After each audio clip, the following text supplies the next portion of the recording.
Bom, pessoal, esse daqui é o segundo vídeo da minha série de tópicos em equações diferenciais ordinárias. Esse é o segundo vídeo. E agora a gente vai complicar um pouquinho aquela primeira equação que a gente viu no primeiro vídeo. Aquela equação que a gente viu no primeiro vídeo foi a equação diferencial derivada da função incógnita igual a zero. E a gente viu que a solução naquele caso é simplesmente qualquer função constante, para qualquer constante real.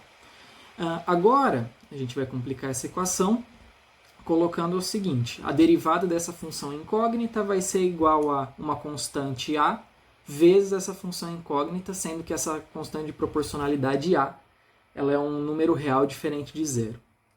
Interessante é destacar que essa equação diferencial aqui ela é exatamente o seguinte: a taxa de variação da função ela é proporcional à própria função. E esse tipo de equação diferencial aparece em muitos modelos, e aqui eu destaco dois deles, por exemplo, o modelo de crescimento de bactérias e o modelo de decaimento radioativo. Mas para a gente resolver essa equação diferencial f' de x igual a f de x, a gente precisa de antes uma ferramenta. E essa ferramenta é perceber que se eu tenho uma função h de x, que ela não vai ser zero em algum intervalo em que essa função seja derivável, eu vou ter que o seguinte: se eu pegar 1 sobre essa função vezes a derivada dela, vai ser igual a derivada dessa função composta aqui, ln do valor absoluto, né, do módulo dessa função h de x. Para a gente mostrar isso, a gente precisa de conhecer a regra da cadeia, que eu escrevo ela para caso vocês não estejam lembrados, se eu tenho uma função composta g de f de x, a derivada dessa função composta g de f de x vai ser simplesmente a derivada da função de fora, ou seja, g, aplicada na função de dentro, que é a f de x, multiplicado pela derivada da função de dentro, que ou seja, a f' de x. E, como aqui no caso eu tenho uma derivada de uma função composta, e no caso, se eu tenho aqui a minha função de dentro é h de x, é natural aqui que ao calcular essa derivada, a função de fora seja ln do módulo. Então aqui eu calculo, a gente vai calcular a derivada dessa função ln do módulo de x, que seria a nossa g de x. Para isso que a gente tem, como o módulo é uma função definida por partes, ou seja, caso o x seja positivo, essa função vai ser simplesmente ln de x. E caso o x seja negativo, o ln do módulo de x nada mais é do que o ln de menos x, que esse sinal aqui ele aparece para deixar o argumento do logaritmo positivo. Assim, se eu quero calcular agora a derivada, né, dessa função ln do módulo de x, eu sei, né, eu calculo essa derivada em cada região do intervalo, e no caso a gente sabe que a derivada da função ln de x é simplesmente 1 sobre x. E aqui o que a gente tem também no outra parte do intervalo, para x negativo, eu vou precisar aplicar a regra da cadeia, ou seja, eu vou pegar a derivada da função ln de x, que vai ser 1 sobre menos, aplicada na função de dentro, né, que seria o menos x, multiplicado pela derivada da função de dentro, que, ou seja, a derivada de menos x é igual a menos 1. Isso indica para a gente que aqui nessa parte da região de x positivo, essa derivada é 1 sobre x, e aqui esses sinais na parte que o x é negativo vão se cancelar, esse menos 1 cancela. Então, na prática, o que a gente tem é que essa derivada do ln do módulo de x vai ser igual a 1 sobre x para qualquer região do intervalo, contanto que x seja diferente de zero. Certo? Então, agora a gente pode escolher a nossa função g de x como sendo ln do módulo de x, e, no caso, essa função composta, utilizando a regra da cadeia, a gente consegue ver que a gente sabe que a derivada do ln do módulo vai ser 1 sobre o argumento do ln. Ou seja, o que a gente tem que a derivada, utilizando já a regra da cadeia aqui, vai ser a derivada da função de fora, né, que seria a derivada da g de x, aplicada na função de dentro, então o que a gente tem vai ser 1 sobre h de x, multiplicada pela derivada da função de dentro, que vai ser a h' de x. Isso daqui contando que h de x não seja igual a zero nesse intervalo que a gente está tratando. Certo? Então aqui, essa daqui é a nossa ferramenta que a gente vai utilizar para resolver aquela equação. Então agora a gente vai voltar para aquela equação e, contando que a nossa função incógnita seja diferente de zero, a gente pode fazer o seguinte, a gente passa essa função dividindo. Então o que a gente vai ter aqui, a f' de x dividido pela f de x vai ser igual a essa constante de proporcionalidade A. Certo? Então, pela nossa ferramenta, ou seja, eu tenho a derivada da função dividida pela própria função em si, nada mais vai ser do que a derivada do logaritmo do valor absoluto dessa função. Assim. E isso vai ser igual a essa constante de proporcionalidade A. Certo? Agora o que a gente pode fazer, a gente tem, no caso, uma derivada sozinha, que é igual a alguma coisa que eu conheço, ou seja, igual, por exemplo, aqui nesse caso, igual a uma constante. O que eu posso fazer? Eu posso integrar ambos os lados dessa equação. Então eu tenho aqui embaixo, eu escolho aqui os meus limites de integração, um x inicial, que eu chamo ele de t0, e aqui no caso eu deixo no outro extremo de integração um número real t, que para mim ele pode ser dado como um número real arbitrário, ou seja, qualquer número real que eu quiser colocar aqui. Então o que vai acontecer? Eu tenho o seguinte, eu vou integrar dos dois lados, então aqui eu vou integrar ln do módulo de f de x, no caso a derivada, né, dessa função, e isso daqui eu vou igualar, eu vou integrar também o outro lado, só que aqui no caso vai ser simplesmente essa constante A. Agora a gente simplesmente vai aplicar o teorema fundamental do cálculo, uma vez que a gente está aqui integrando uma derivada, então a gente vai ter simplesmente ln do módulo de f de t menos o ln do módulo de f de t0.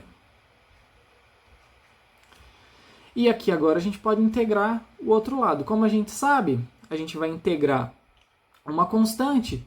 Então, se a gente integra uma constante, o resultado dessa integral vai ser simplesmente A vezes t menos t0. Assim. Certo? Agora a gente pode, de fato, igualar essas duas coisas. Pelas regras do logaritmo, se eu tenho o logaritmo da diferença, a diferença de logaritmos, na verdade o que a gente tem vai ser o logaritmo da razão f de t, f de t0. Assim.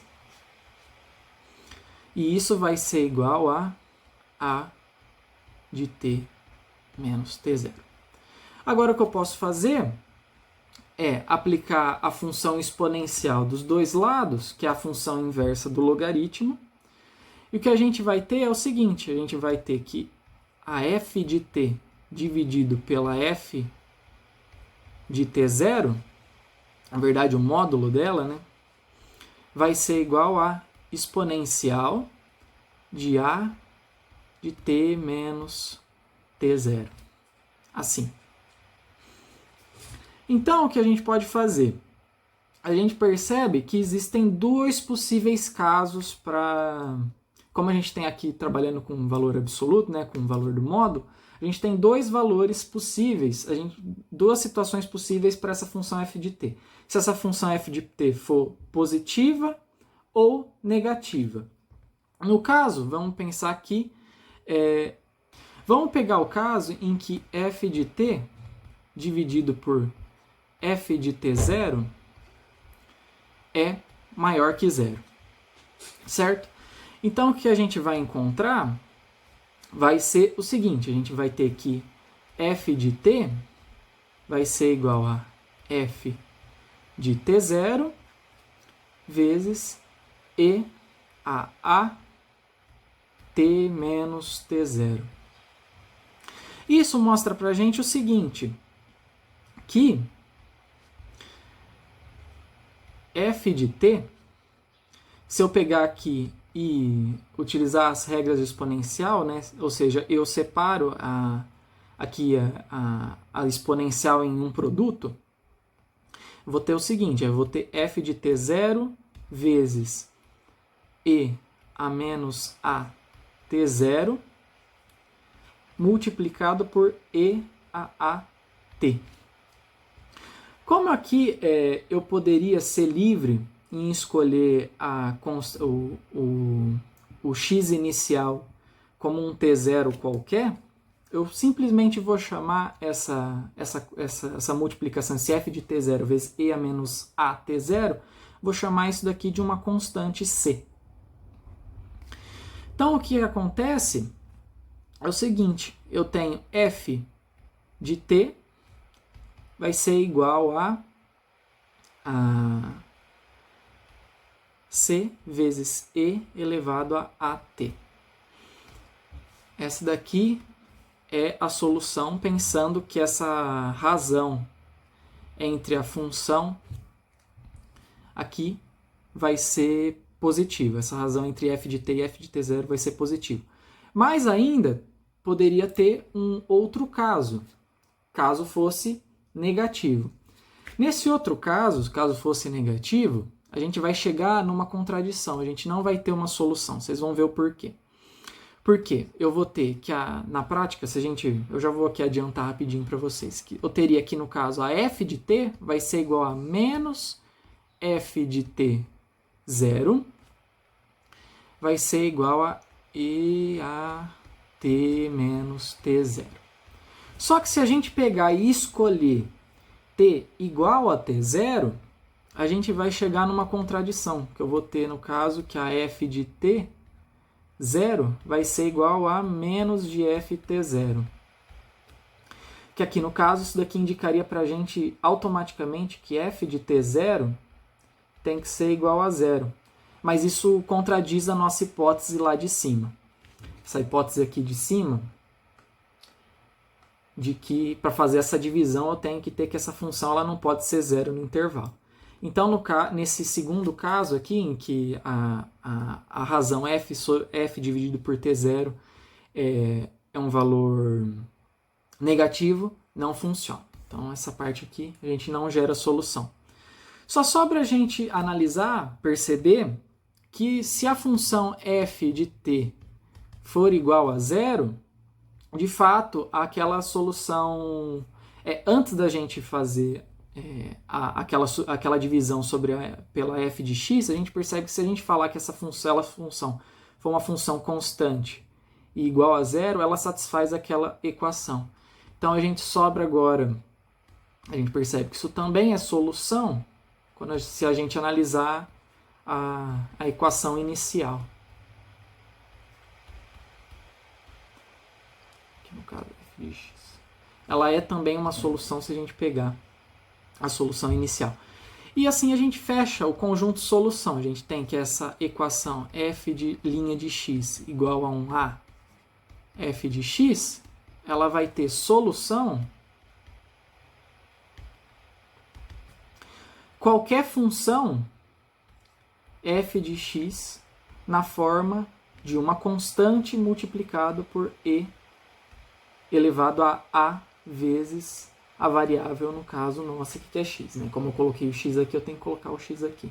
Isso aqui serve para qualquer c pertencente ao conjunto dos reais. Bom, esse caso agora a gente já fecha o nosso vídeo de hoje, né, com essa solução dessa equação. A gente fecha. e no próximo vídeo eu vou resolver um exemplo prático com vocês.